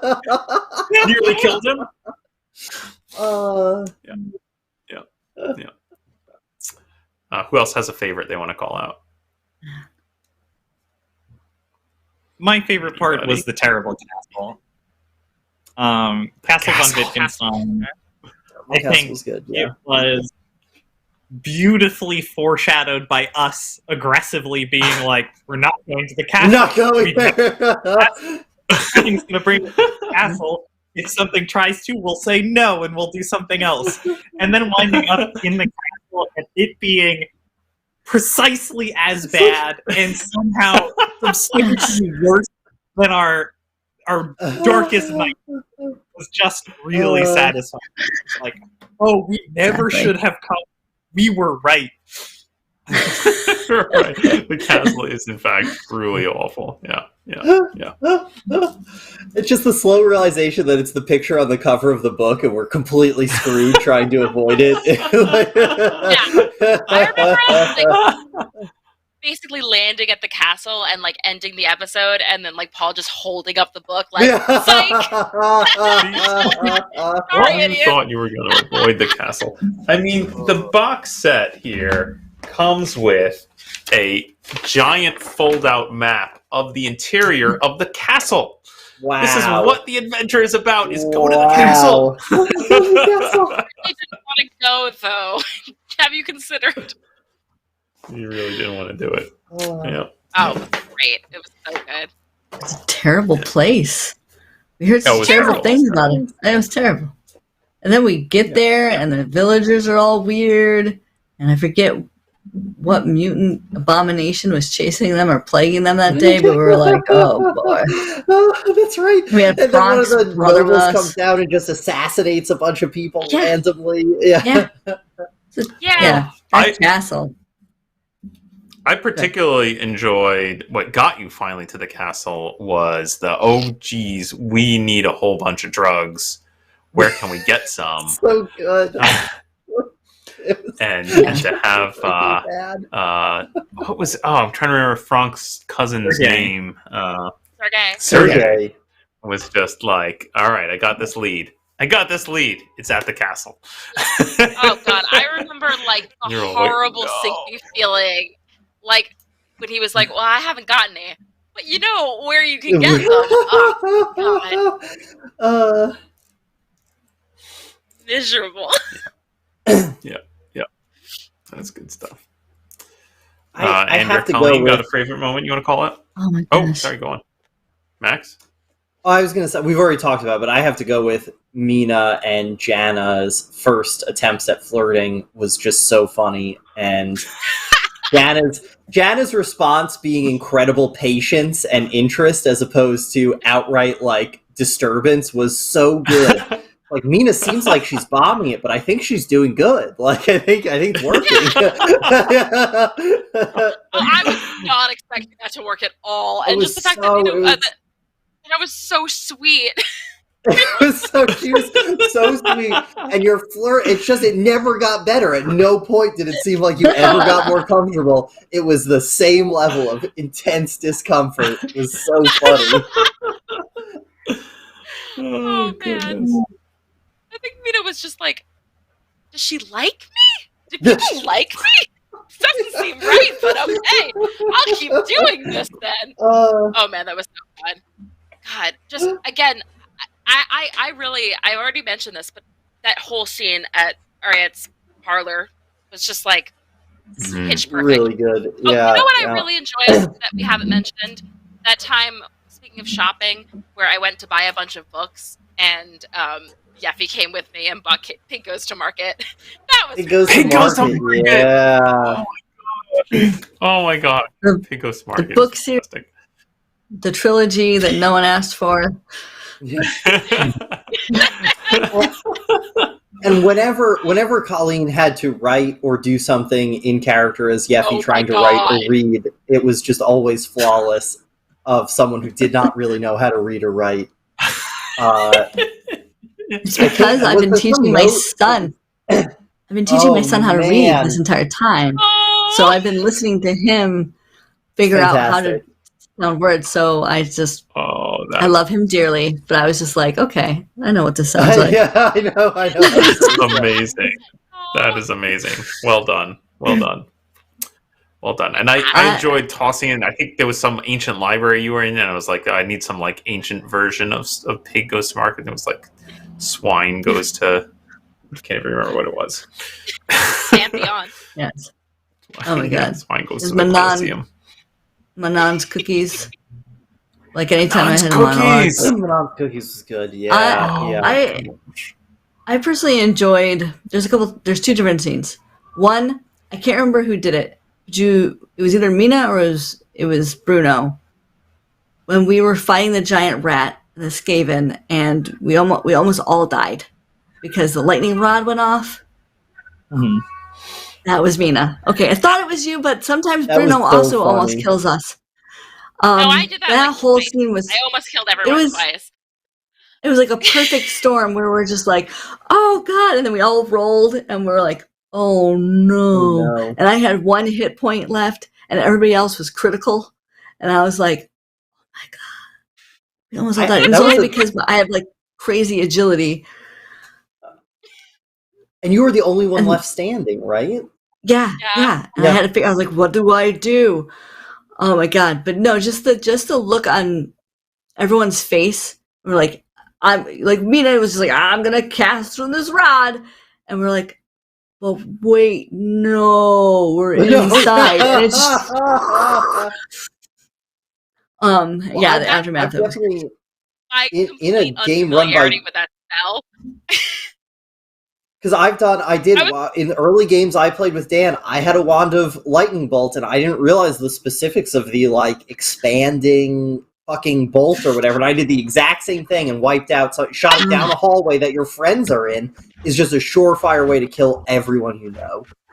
I was like, I think she's gonna kill us all. Like, that's the only way. Lightning bolt the room we're in, we're dead. Like, that's it. Fireball it while you're at it and we'll really be toast. Oh god.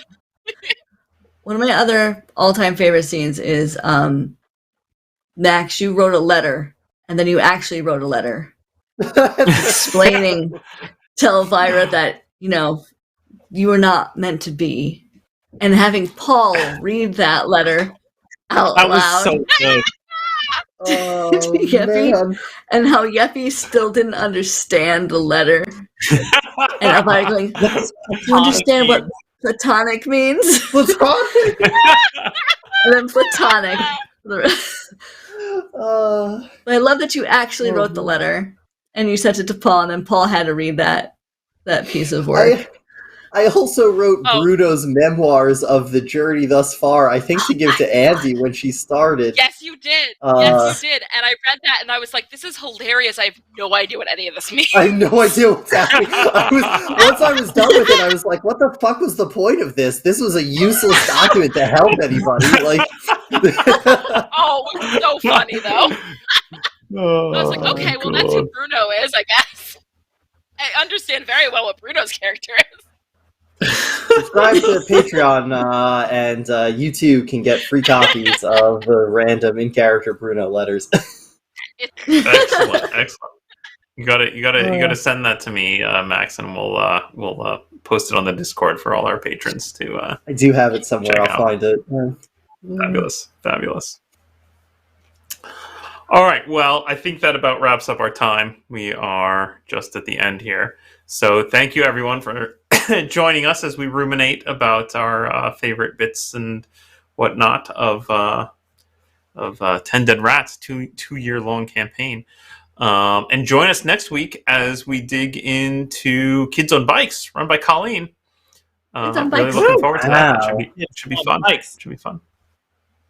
Hey. Awesome. That's us. So that's us. That's us.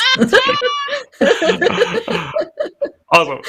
Thanks, everyone, and we'll see you next week on those damn rodeos. That's us. Swing and a miss. Good night, everybody. Bye.